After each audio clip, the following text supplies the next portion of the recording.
Hi guys, what a beautiful day it is here in Pennsylvania. Yes, it's early in the year, but the sun is shining really nice and I don't need a jacket. Hey, I'm putting a video together this afternoon to show you some cuts and some twists, few techniques that you can use for your wire tree. Why do I do what I do? I absolutely love doing it.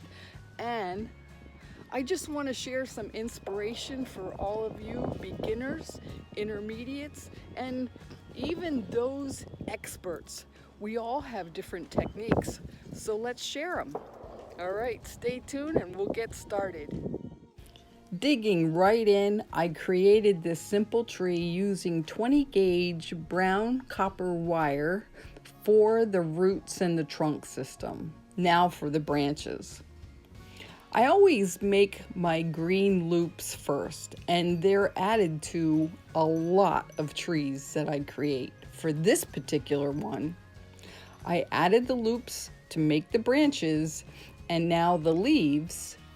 All I'm doing is taking the needle nose pliers and opening up the loops that I've created. No cutting here. It's simple. It gives it a great effect. A lot of time, but it's something that looks totally different.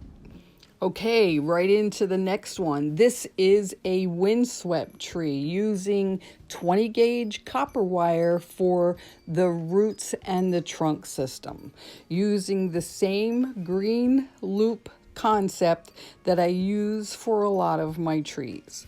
This particular concept, I'm cutting the loops. The loops are about a ½ inch round, and I'm cutting about 1/4 of an inch of that wire to give it the effect that I'm looking for. Remember, if you're going to use add-on wire, make sure you have that wire very tightly twisted. Again, you can see I'm cutting about 1/4 of an inch of that wire out to make this effect. Couple more snips,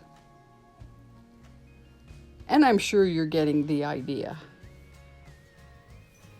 Okay, here I'm sending out a little bit of a treat. This was a whole new concept for me to learn. What I'm trying to do, we'll see, is to create a large tulip type flower to go on an African red tulip tree. I used 2 red and 1 orange 22 gauge wire to make the loops that I normally do, but these are larger, as you can see. Right now, what I'm doing is separating those loops in no particular order and taking the center of that loop that I made and pushing it down and a slight twist to give it that tulip shape. Hey, that doesn't look too bad. Let me see if I can do that again. This one, I'm taking the top of the loop, pushing it down into the center, just a little bit of a twist, and then creating that tulip shape. I can definitely see where this is going.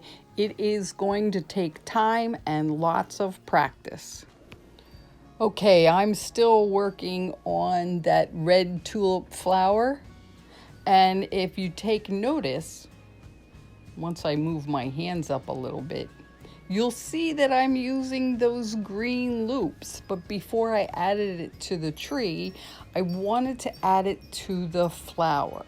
So what I'm doing here is taking those loops that I made the flower in just a few seconds ago, wrapping it around the green loops that I had made prior to.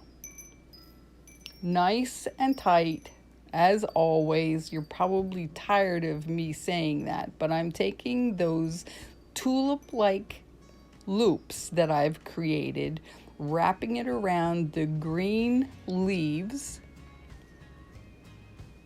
Yep. I can see this taking a while. But you know what? Good things take time. So almost there. What I'm doing here is I want to secure the flower to the leaf. So that might mean to take those thin pieces of wire and pushing it through and twisting it around to secure the flower to the leaf. This is crazy. Using these tiny pieces of wire to secure the red African tulip to the leaf. This will be an add-on to the tree, so make sure everything is secure. Hey, if you like what you're seeing and you want to subscribe and learn, that's what I want to be here for. Have a great day.